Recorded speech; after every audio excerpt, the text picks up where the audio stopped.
Bapa yang baik, sebelum kami mendengar firman-Mu, kami mau berhenti sejenak di hadapan Engkau. Kami mau tinggalkan sejenak kesibukan minggu ini. Kami mau tinggalkan beban pekerjaan, urusan rumah kami, pergumulan pribadi kami. Saat ini kami hanya mau memberi ruang bagi Engkau untuk berbicara. Tuhan, kami sadar, seringkali kami gak selalu benar. Kami gak selalu peka. Kadang hati kami keras, kadang kami merasa sudah tahu semuanya. Karena itu kami datang dengan hati yang mau diajar. Kalau hari ini ada kesombongan dalam hati kami, Tuhan runtuhkan. Kalau ada ketakutan dalam hati kami, Tuhan kuatkan. Kalau ada keraguan dalam hati kami, Engkau teguhkan. Bicara kepada kami, bukan hanya untuk menambah pengetahuan, tapi untuk mengubah kehidupan kami. Biarlah firman-Mu menembus lebih dalam dari sekedar pikiran, sampai menyentuh keputusan dan langkah hidup kami. Kami gak mau pulang sama seperti pada waktu kami datang, tapi kami mau Engkau kerjakan sesuatu dalam diri kami hari ini.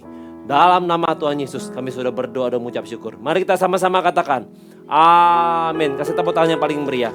Silakan duduk saudara terkasih dalam Tuhan Yesus. Ya, selamat siang semuanya. Izinkan saya memperkenalkan diri saya terlebih dahulu sebelum saya membawakan firman Tuhan. Nama saya Pendeta Kris Sukatmono. Istri saya bernama Filia Yosunarto. Saya mempunyai 3 orang anak, Carola, Axelian, dan Niklaus. Dan saat ini saya melayani sebagai gembala di gereja MDC Masa Depan Cerah di Kota Bandar Lampung. Bersama dengan Bapak Pendeta David Handioko. Dan juga saya melayani sebagai pemimpin kesan. Saudara, judul firman saya hari ini adalah hidup dengan doa yang efektif. Mari saudara, kita kembali membaca kitab Yohanes pasal yang ke-15 ayat yang ke-5 sampai yang ke-8. Inilah bagian firman yang menjadi penuntun tema gereja kita tahun 2026. Yaitu mengalami Tuhan, hidup. Untung saya ulangin lagi. Jadi tema 2026 gereja kita adalah mengalami Tuhan, hidup berbuah. Bilang kanan kirinya, mengalami Tuhan, hidup berbuah. 2 bulan terakhir kita belajar tentang tinggal di dalam Dia. Tentang melekat, tentang hidup berbuah. Dan hari ini kita masuk ke satu bagian yang sangat menarik. Sebelumnya saya bantu bacakan dulu ayat-ayatnya. Yohanes pasal yang ke-15 ayat yang ke-5 sampai yang ke-8. Akulah pokok anggur dan kamulah ranting, kamulah carang-carangnya. Siapa yang tinggal di dalam aku dan aku di dalam dia, ia berbuah banyak. Sebab di luar aku kamu tidak dapat berbuat apa-apa. Siapa yang tidak tinggal di dalam aku, ia dibuang keluar seperti ranting dan menjadi kering. Kemudian dikumpulkan orang dan dicampakkan ke dalam api lalu dibakar. Jikalau kamu tinggal di dalam aku dan firmanku tinggal di dalam kamu, mintalah. Apa yang kamu kehendaki maka akan diberikan kepadamu. Dalam hal inilah Bapakku dimuliakan, bahwa kamu berbuah banyak dan menunjukkan kamu adalah murid-muridku. Saudara terkasih dalam Tuhan, semua orang saya mau katakan pasti ada pernah berdoa. Ya, orang tua doa waktu anaknya sakit. Anak muda doa supaya pacarnya cepat nikahin dia. Soalnya Pak, pacaran aku udah 8 tahun Pak. Itu pacaran apa nyicil rumah saudara? Ya. Pebisnis doa sebelum tanda tangan kontrak. Tapi pertanyaannya bukan apakah kita berdoa. Pertanyaannya adalah apakah doa kita efektif. Dalam ayat yang tadi saya bacakan, ternyata Yesus menggambarkan bahwa hidup yang berbuah atau hidup yang maksimal, salah satu tandanya adalah ini. Kalau kamu minta, kamu akan dikabulkan loh. Doa saudara efektif. Bukan sekedar wishful thinking, ya. Bukan sekedar, ya Tuhan, kalau dikasih syukur, kalau nggak kasih, Tuhan, aduh Tuhan kebangetan deh. Ngambek. Kalau nggak dikasih, awas ya Tuhan. Dikatakan mintalah apa yang kamu kehendaki, maka akan diberikan kepadamu. Artinya doa saudara itu bekerja. Efektif. Pak, dari tadi Bapak ngomongin efektif itu apa sih? Efektif itu sebenarnya sederhananya kena target. Tercapai. Kena sasaran, betul. Kalau petinju mukul 10 kali, lalu yang kena cuma 3, itu belum dinamain efektif. Efektif itu 10 pukulan, 10-10-nya kena. Ya. Nah, di ayat yang kita baca tadi, Yesus sedang menjelaskan sumbernya. Sebelum dia bicara tentang mintalah, dia bicara tentang tinggallah di dalam aku. Dia berkata, akulah pokok anggur dan kamulah ranting-rantingnya. Dan ingat, yang pernah saya jelaskan, ranting itu gak perlu ikut seminar revolusi. Berjudul rahasia berbuah dalam 7 hari. Gak usah. Ranting cuma perlu satu hal. Melekat. Amin. Kalau melekat pada pokok, buah itu otomatis muncul. Kalau terlepas dari pokoknya, hasilnya bukan sekedar gagal panen. Hasilnya lebih parah. Langsung kering. Jadi urutannya jelas. Kemelekatan, berbuah, doa yang dijawab. Bukan kebalik. Bukan doa dulu supaya hidupnya berbuah. Tapi hidup yang melekat menghasilkan buah.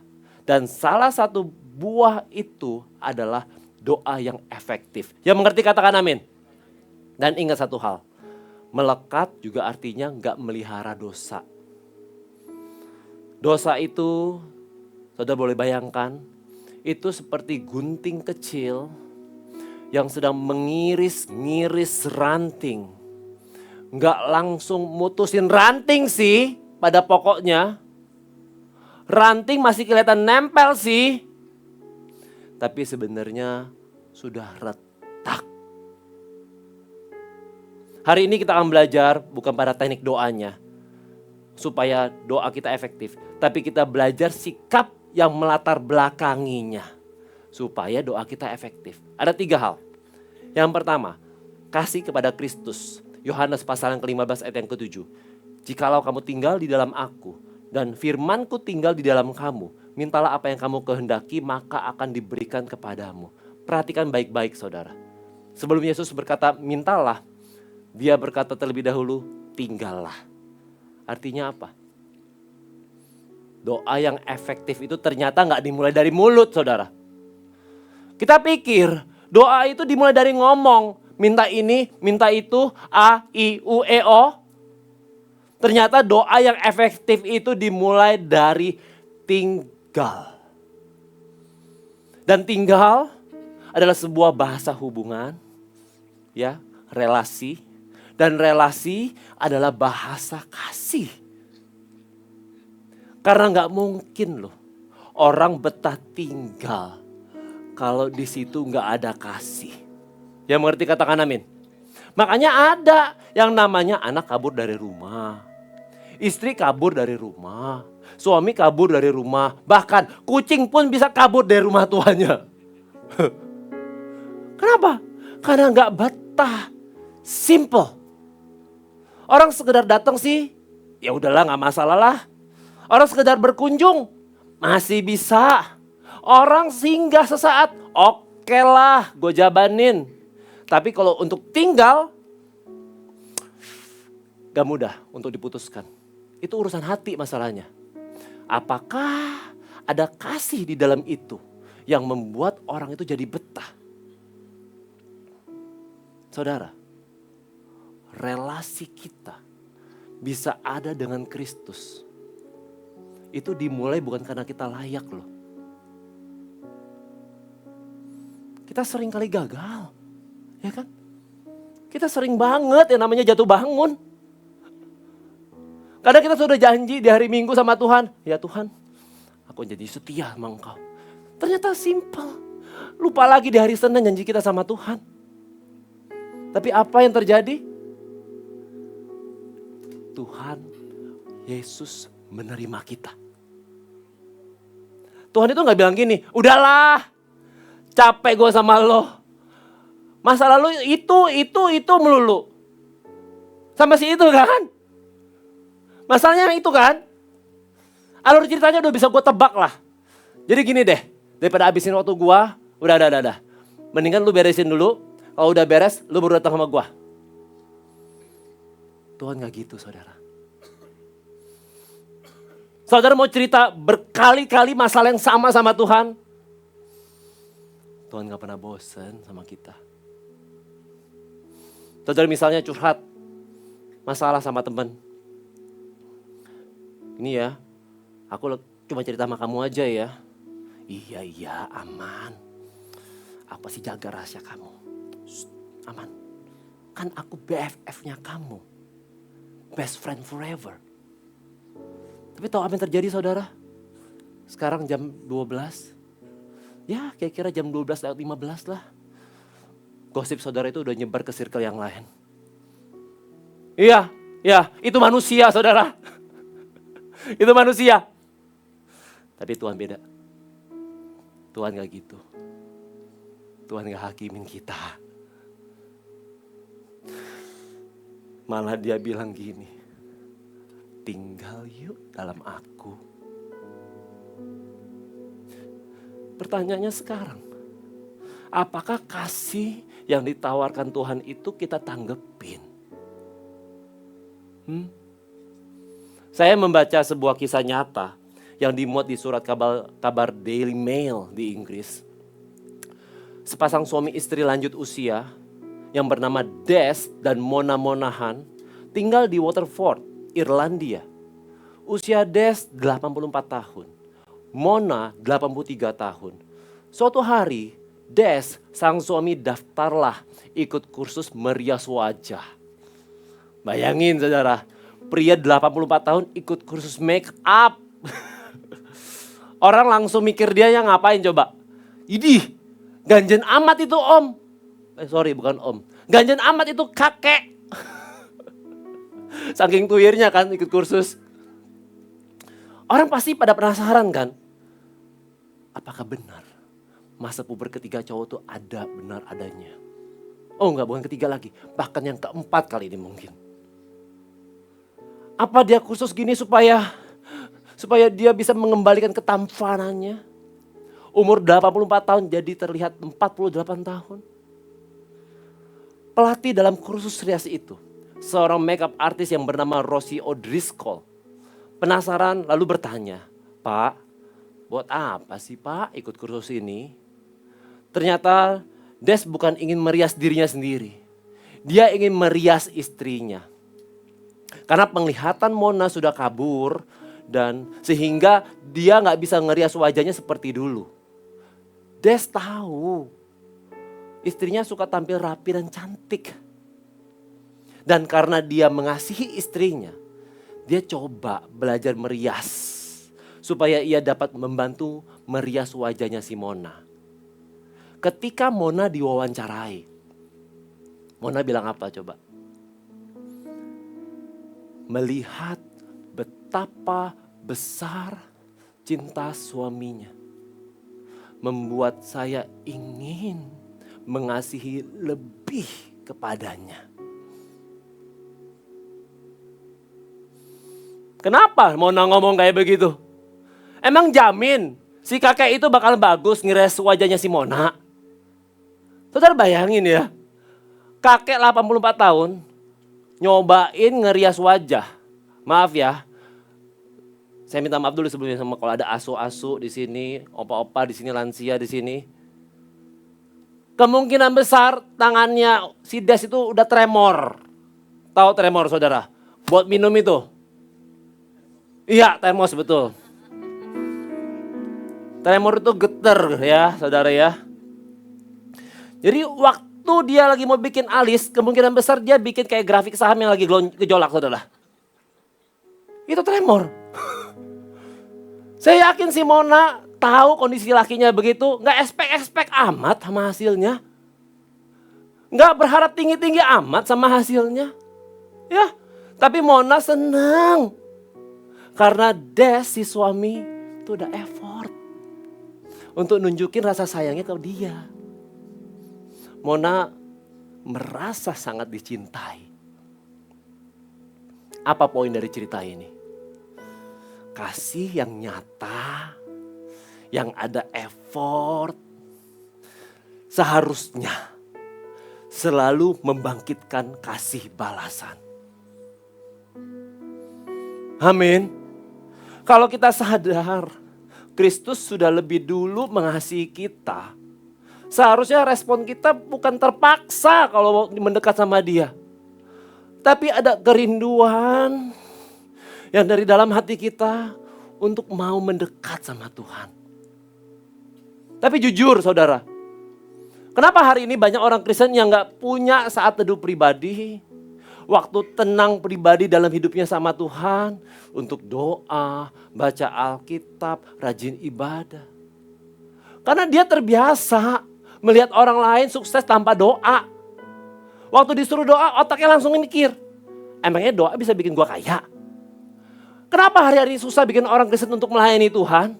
Karena otaknya langsung mikir, apa untungnya buat gue ya? Kalau rugi ya ngapain gue lakuin? Kan gitu. Tapi enggak loh dengan yang namanya Yesus. Yesus mati di kayu salib. Dia gak pernah ngomong kayak gini, "Ai mati di kayu salib untungnya buat aku apa ya?" Gak pernah. Yesus mati dengan sebuah resiko. Orang-orang menolaknya loh sampai hari ini. Dia rela mengasihi saya dan saudara dengan sebuah resiko yang bukan dia gak ketahui. Dia tahu bahwa Yudas akan tetap menolaknya. Dia tahu bahwa Firaun akan tetap bebal dan membencinya. Dan dia tahu bahwa saudara nanti akan jawab sendiri.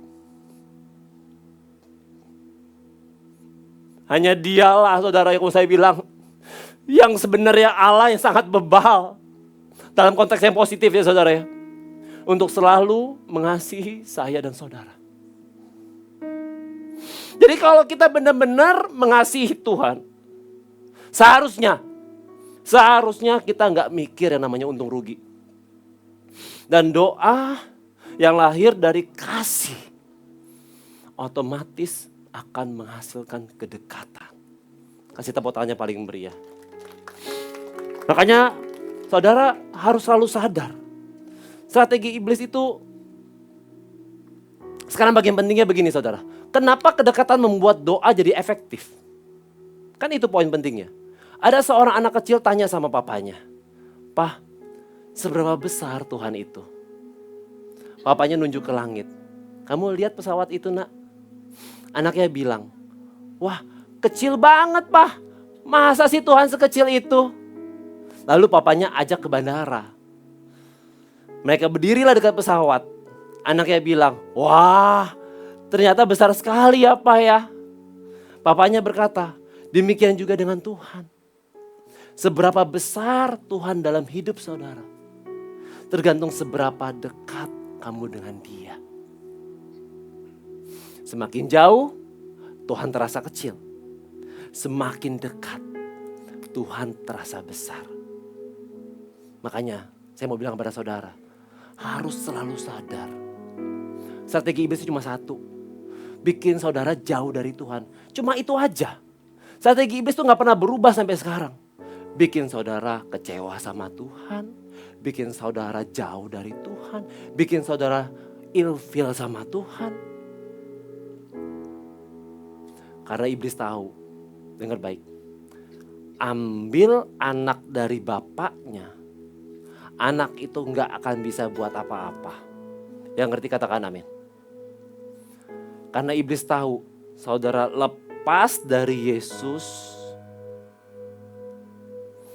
saudara gak bisa buat apa-apa. Tugas kita cuma satu, nempel pada pokok anggur. Saudara akan berbuah. Makanya Yesus bilang, di dalam aku kamu berbuah banyak. Tapi di luar aku kamu gak bisa buat apa-apa.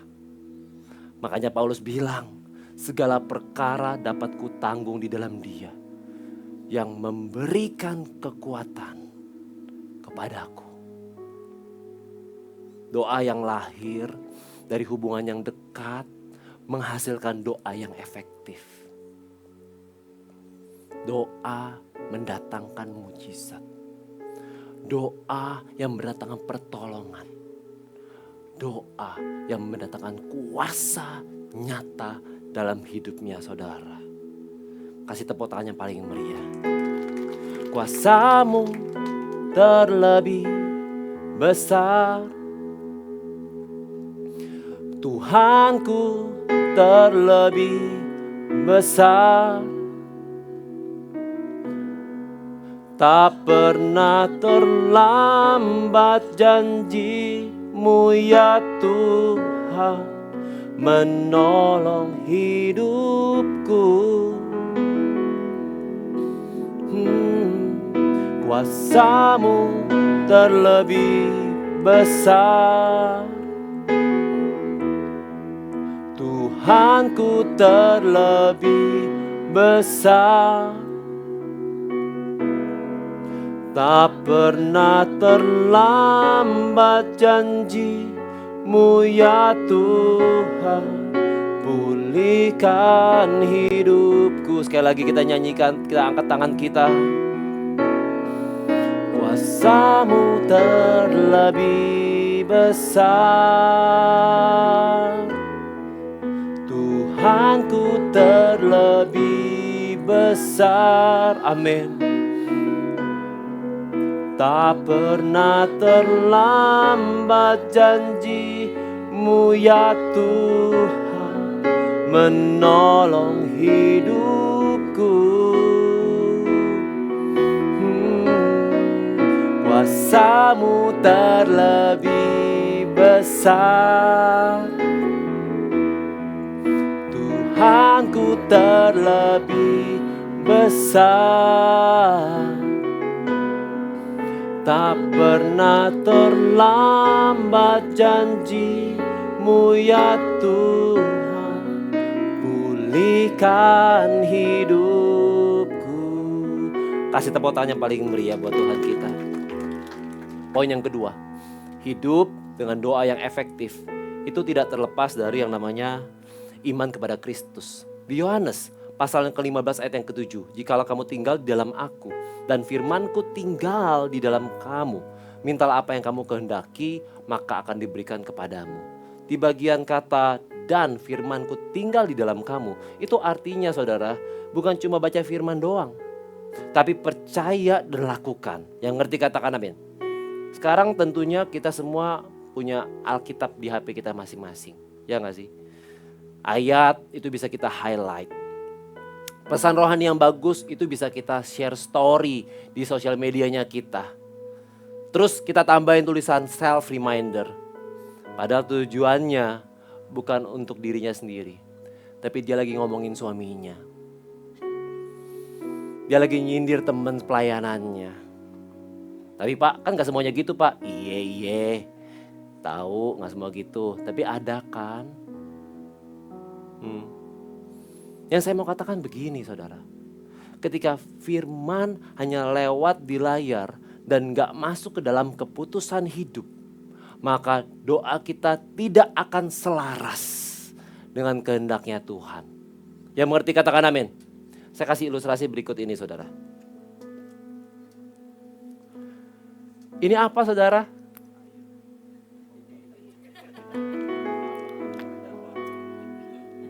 Ini apa? Iya, kopi susu gula aren. Ya. Karena saya belinya kemarin, saya kasih judul kopi susu gula kemarin. Coba dikit yang ketawa, nggak apa-apa. Saudara perhatikan, di sini gulanya masih ngendep di bawah. Ya. Oke. Kalau sekarang saya minum, apakah rasanya sudah manis? Belum. Kan ada gulanya di bawah.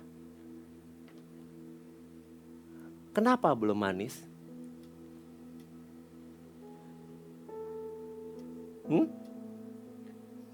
Iya betul, karena belum diaduk. Ya, saudara, kita semua ini judulnya apa sih? Betul, orang Kristen. Tepuk tangan buat ibadah ketiga.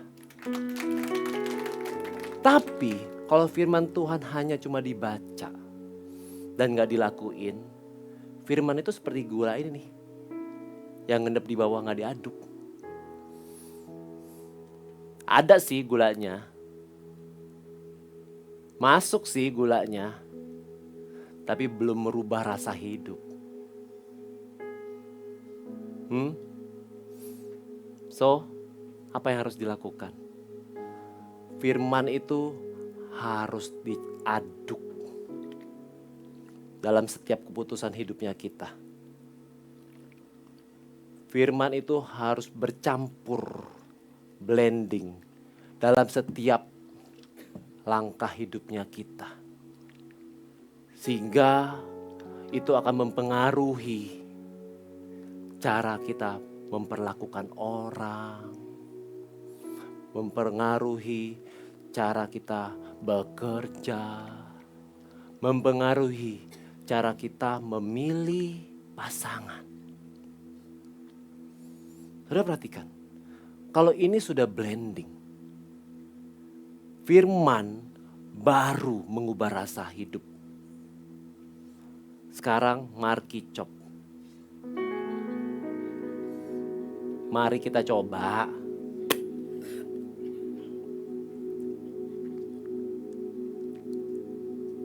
Bener. Kopi susu gula aren.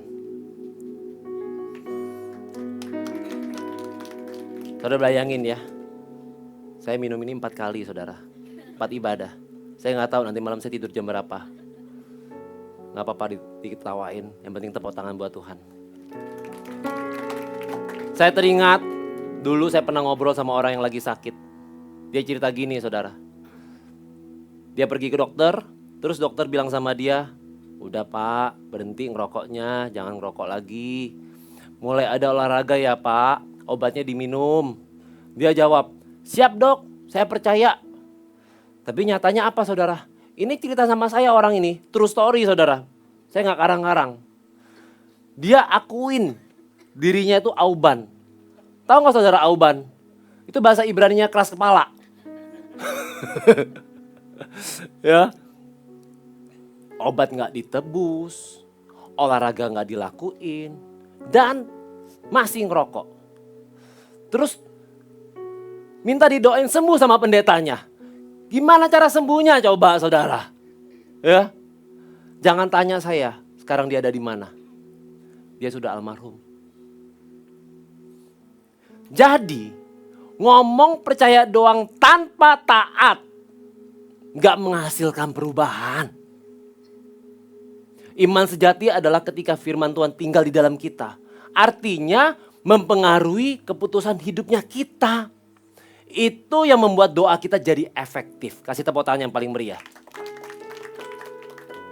Saya teringat kehidupan seseorang yang bernama Asri Nugroho. Pekerjaan awalnya Nugroho adalah seorang pelukis poster bioskop di kota Surabaya. Jadi zaman dulu itu belum ada namanya digital printing. Jadi semua poster bioskop itu dilukis pakai tangan, saudara. Di dalam perjalanan hidupnya, akhirnya Asri Nugroho itu menjadi seorang pengikut Kristus. Khotbah-khotbah yang dia dengar di gereja lalu menginspirasi dia dan dia tuangkanlah dalam bentuk lukisan. Mendengar khotbah tentang mujizat Yesus, memberi makan 5.000 orang, lalu dia lukislah 5 roti dan 2 ikan. Semua lukisan yang dia hasilkan bersifat realistis semi abstrak. Tapi berjalan waktu, hatinya mulai gelisah. Karena poster-poster bioskop yang dia lukis sering menampilkan gambar perempuan berpakaian minim. Firman Tuhan itu bicaralah ceritanya dalam hatinya. Dan dia harus memilih. Akhirnya dia mutusin lah untuk meninggalkan pekerjaan itu. Dan fokus melukis lukisan yang bersumber dari Alkitab. Tahun 94, Nugroho mengikuti lomba pelukis muda se-ASEAN. Lukisannya itu bergambar wajah Yesus dengan mahkota duri. Judulnya simpel banget. Yaitu Yesus. Ya. Sebelum pemenang lomba diumumkan, panitia tuh ceritanya memanggil Nugroho. Panitia tuh ngomong gini, sebetulnya lukisan kamu ini bisa juara 1. Tapi ada masalah di judul lukisannya. Bisa gak sih judul lukisanmu ini diubah? Udahlah, jangan Yesus. Ganti aja judulnya, misalnya Nabi atau judul apa lain kek. Udah. Tapi Nugroho menjawab, bagi saya Yesus adalah Yesus. Saya gak akan ubah Pak. Akhirnya karena dia gak bersedia mengubah judul lukisannya itu. Ketika juara lomba tingkat Indonesia diumumkan, lukisan karya Nugroho itu gak ditempatkan jadi juara pertama, tapi dinyatakan sebagai juara kedua. Babak berikutnya, juara pertama dan juara kedua dari setiap negara anggota ASEAN dilombain lah ceritanya ke Singapura. Lukisan berjudul Yesus tadi itu dibawa ke Singapura. Ketika hasil perlombaan tingkat ASEAN diumumkan, tahukah saudara lukisan siapa yang menjadi juara pertama?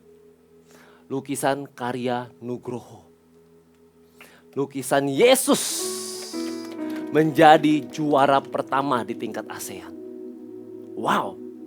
Sejak itu saudara, nama Nugroho itu mulai dikenal luas. Lukisan-lukisan yang dia hasilkan tetap bersumber dari kisah Alkitab. Dia melukis kuda putih seperti yang tertulis dalam Wahyu 19.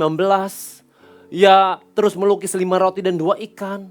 Dia enggak kembali lagi ke jalur lamanya dia. Dulu tahun 1970-an upahnya dia tuh sebagai pelukis poster bioskop itu kira-kira 100 rupiah per hari. Cepetun. Ya.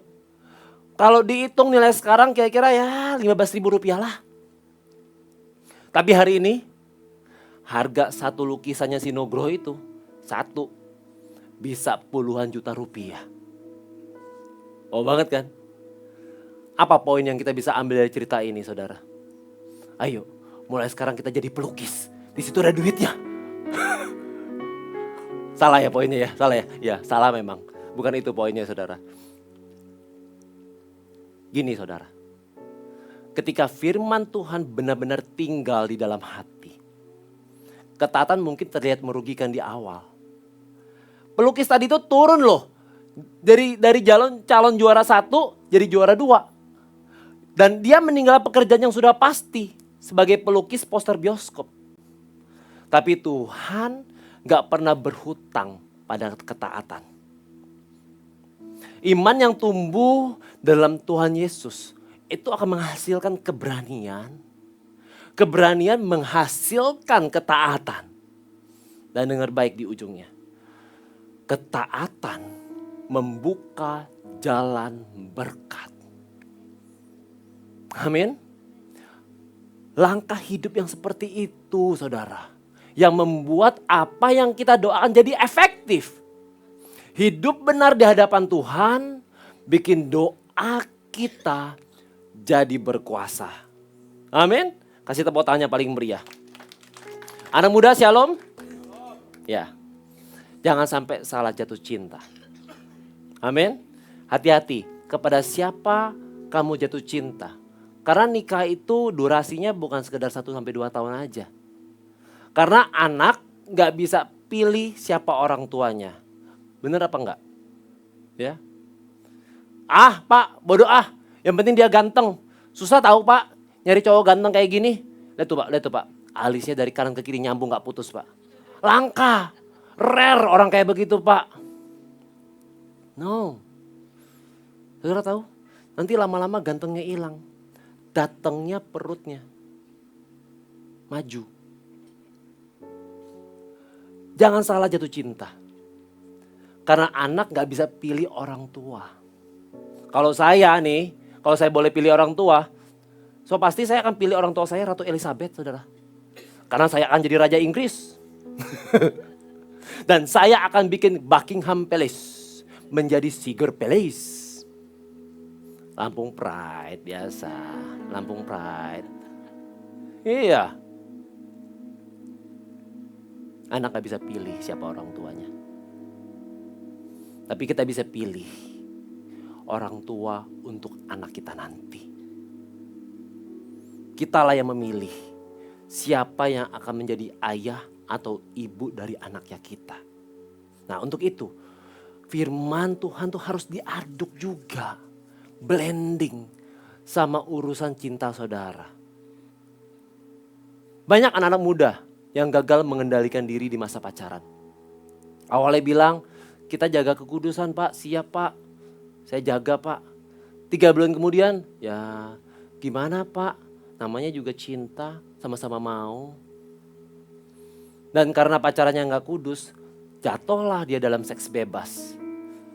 Kalau saudara nggak ngendaliin diri, saudara akan celakain orang lain dan akan mencelakakan diri saudara sendiri. Saudara akan merusak hidup orang. Saudara pikir pria ya yang selalu ngerusak perempuan? Enggak juga. Perempuan juga bisa ngerusak hidup pria, saudara. Zaman sekarang perempuan juga banyak yang napsoang. Tahu napsoang? Napsuan di sini, napsoang lebih atas lagi, saudara. Jadi saya juga nggak bilang laki-laki nggak gitu. Ada juga. Tapi jangan selalu nyudutin selalu dari pihak pria aja. Dengar baik, pacaran nggak kudus itu tergantung dua-duanya. Kalau perempuan nggak mau, laki-laki juga nggak bisa apa-apa. Dan kalau laki-laki nggak mau, ya perempuan juga nggak bisa apa-apa. Kalau saudara mengizinkan di masa pacaran, saudara dirusak sama pacar saudara, itu bukan kasih, itu nafsu namanya. Sudah nggak ada harganya saudara di mata dia. Kalau saudara berharga, saudara pasti dijaga. Bener nggak? Ya, saudara pernah lihat gak? Orang punya iPhone, baru beli, terus dibanting. Pernah lihat gak? Gak pernah kan pasti kan? Aduh, kamu cantik banget sih. Aku beruntung banget dapetin kamu. Ternyata kamu anak seorang CEO yang menyamar. Neng neng neng neng neng neng neng neng neng neng neng neng neng neng neng neng. Neng neng neng neng neng neng neng neng neng neng neng neng neng neng neng. Udah dipuji begitu abis itu dibanting. Ada gak kayak gitu? Gak ada. Kalau kita sadar itu barang berharga. Makanya iPhone dikasih casing, dikasih tempered glass. Kalau sadar, kalau pacar saudara itu berharga, pasti dijaga. Dan ingat baik, pacar saudara itu adalah berlian orang tuanya loh. Tapi baru pacaran aja udah kurang ajar. Ngerusak anak orang sampai hamil. Saat pacaran, kalau saudara hamilin anak orang, itu bukan cuma satu malam rasa salahnya. Halo? Itu akan jadi puluhan tahun penyesalan. Anak muda, dengar baik. Masa depan itu mahal. Apa saudara? Mahal. Jangan tuker dengan 30 menit yang nantinya gak bisa diulang lagi. Iman kepada Kristus itu terlihat dalam keputusan seperti ini, saudara. Kasih tepuk tangan yang paling meriah buat Tuhan kita. Yang ketiga, hidup dengan doa yang efektif gak terlepas dari yang namanya kerendahan hati di hadapan Kristus. Di Yohanes pasal yang ke-15 ayat yang ke-7. Jikalau kamu tinggal di dalam aku dan firmanku tinggal di dalam kamu, mintalah apa yang kamu kehendaki, maka akan diberikan kepadamu. Saudara perhatikan, sebelum kita minta, di depannya ada kata jikalau. Artinya ada kondisi hati yang perlu dilunakin. Seringkali yang menghalangi doa kita sebenarnya bukannya kurang iman, tapi ego yang masih besar.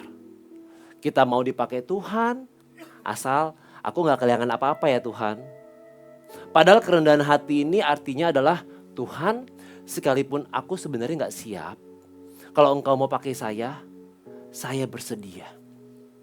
Kerendahan hati itu serasa menakutkan memang. Momok. Takut kehilangan kenyamanan, takut gagal, takut gak mampu. Dan saya pun pernah ada di posisi ini. Waktu pertama kali diminta jadi pemimpin kesan atau komsel di gereja MDC Bandar Lampung ini. Saya gak langsung bilang iya, wah iya pak, oke pak, saya siap laksanakan jadi pemimpin kesan pak. Itu adalah passion saya selama ini. Enggak gitu saudara. Saat itu saya belum menjadi pemimpin jemaat seperti sekarang. Saya takut banget kehilangan yang namanya kenyamanan. Karena bakal berkurang waktunya untuk kita melakukan apa yang saya suka. Misalnya hobi dan sebagainya. Saya hampir cepat untuk mengatakan untuk saya tolak. Tapi saya teringat hatinya Yesus itu apa? Apa hatinya Yesus? Jiwa-jiwa. Yesus datang bukan untuk hidup nyaman. Yesus datang untuk menyelamatkan jiwa-jiwa yang terhilang. Dan saya sadar akhirnya doa yang efektif itu bukan tentang Tuhan selalu mengerjakan rencananya saya, tapi tentang saya bersedia masuk ke rencananya Tuhan. Akhirnya saya bersedia untuk menjadi pemimpin kesan. Awalnya kesan saya itu gak langsung banyak orangnya, saudara. Ini foto kesan saya tahun 2015. Ada sekitar 13 orang. Pernah suatu ketika yang datang dikit banget. Yang info rencana mau hadir tapi batal hadir. Jadinya jumlah makanan tuh lebih banyak daripada jumlah yang hadir. Kita yang sudah nyiapin tuh ya saudara, punya perasaan ya rasanya kayak gagal aja ngadain sebuah acara. Itu yang saya pernah rasain. Pernah gak capek? Pernah. Pernah gak saya mau mutusin untuk berhenti? Pernah. Tapi Tuhan terus ingatkan, ini bukan tentang kamu, Chris. Ini tentang jiwa-jiwa. Dan doa saya saat itu berubah, saudara. Bukan lagi, Tuhan, tahun berapa ya saya rencana mau berhenti menjadi pemimpin kesan. Tapi Tuhan, saya mau selalu jangkau jiwa lagi. Bilang sama kanan kirinya, satu jiwa lagi yuk buat Tuhan. Ini foto kesan saya yang terbaru, 2026 ya. Itu suasana Imlek, saudara, ya. Sudah di atas 20-an orang. Ya. Dengan jumlah seperti itu muncul tantangannya lagi, tapi beda tantangannya. Jujur dengan jumlah segitu saya sudah mulai kewalahan untuk bisa mengenal siapa anggota kesan. Sama halnya ya saudara ya, sama halnya lebih mudah memperhatikan punya anak 2 daripada punya anak 12. Ya saudara ya. Oleh anugerah Tuhan, sepanjang 10 tahun lebih saya menjadi pemimpin kesan. Kami sudah melakukan beberapa kali multiplikasi. Apa itu Pak multiplikasi? Multiplikasi itu adalah kesan kami memunculkan pemimpin baru untuk merintis kesan baru, saudara. Sehingga kelompok yang sudah besar itu, yang saudara bisa lihat di gambar, dibikin kecil lagi supaya jemaat bisa merasakan perhatian lebih. Dan setiap kali kita mau multiplikasi, muncul lagi ada yang namanya rasa takut. Takut kelompok baru nanti gak seseru sebelumnya lah. Takut nanti gak sedekat kelompok yang lama lah. Iya Pak. Karena kelompok kita dulu tuh udah sering doa bareng, ketawa bareng, tumbuh bareng. Pokoknya udah satu hati, satu jiwa. One heart, one soul. Tapi saya belajar satu hal. Multiplikasi bukan perpisahan. Multiplikasi ini adalah perluasan kasih yang dilakukan oleh gereja ini. Kita bukan saudara jadi kehilangan keluarga. Saya ulangi, kita bukan saudara yang jadi kehilangan keluarga, saudara. Saudara bayangin, misalnya saudara punya anak kandung, ya, oke. Terus ceritanya udah dewasa lah dia. Lalu akhirnya dia nikah, punya keluarga baru. Apakah kondisi begitu artinya saudara sebagai orang tua merasa kehilangan anak? Apakah saudara lalu anak jadi kehilangan papa mama? Kan gak gitu konsepnya saudara. Saya dengan teman-teman yang sudah gak satu kesan dengan saya, sampai hari ini pun saya masih merasa dekat. Dengan multiplikasi, kita sedang membuka ruang bagi jiwa-jiwa baru untuk diperhatikan lebih dekat lagi. Dan setiap kali kita berani melangkah, saya yakin dan percaya Tuhan gak pernah gagal. Ya. Tuhan yang tambahin jiwa dalam kesan baru kita. Tuhan yang bangkitin pemimpin baru dalam kesan. Tuhan yang pelihara setiap kelompok kesan yang baru. Saudara, jangan takut kalau Tuhan sedang ketuk hati saudara. Jangan takut untuk jadi pemimpin kesan yang baru. Jangan takut untuk merintis kesan yang baru.